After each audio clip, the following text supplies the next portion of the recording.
دیموکراتی کوردستان و تەنانەت سەرۆکی حکوومەتی هەرێمی کوردستان لە پامە ڤیددیۆکەدا ئاماژی بۆ کرد لە چەند هەفتەی ئایندەدا قۆناغێکی نوێی کابینەکەی ڕاگەیەنێت و ئاماژە بۆ شەکەن گفتوگویان لەگەڵ لایەنە سیاسیەکانی دیکە دەست پێ کردەوە پارتی دیموکراتی کوردستان. هیچ گفتوگۆیەک هیچ شتێک لەگەڵ حزبی شوعیا باس کراوە؟ هیوادارین ئێمە وەکو حزبی شوعی کوردستان ئەم بارودۆخە بە شێوەیەکی ئاسایی بە شێوەیەکی پێکهاتن و تەوافق و سازانی نیشتمانی چارەسەر بکرێ و ئەزمەکان پێمان وایە بەم هەنگاوە قوڵترە بێتەوە و ئەوان وەکو حزبی شوعی کوردستانی یاخود کەسێک کاتبێ یان پەیامێکیان ئاراستەی ئێمە کردبێت تا ئێستا شتێک ئاراستەی ئێمە نەکراوە.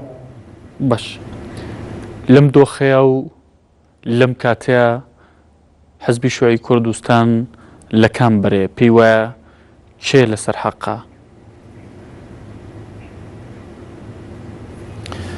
ئێمە وەکو بەڕێستان نەزانن لە ڕاگەیاندنەکانمان لە بەیاننامە و بڵاوکراوە و ڕاگەیاندنەکانمان لە گوتاری سیاسیماندا تەکیدمان کردوێتەوە کە ئێمە ناچینە بەرەی هیچ لایەنێکەوە خۆمان بە لایەنێکی خێرخوا سەزانین بە لایەنێکی ئاسانکاری بۆ دروستبوونی حیوارێک لە نێوان لایەنەکاندا.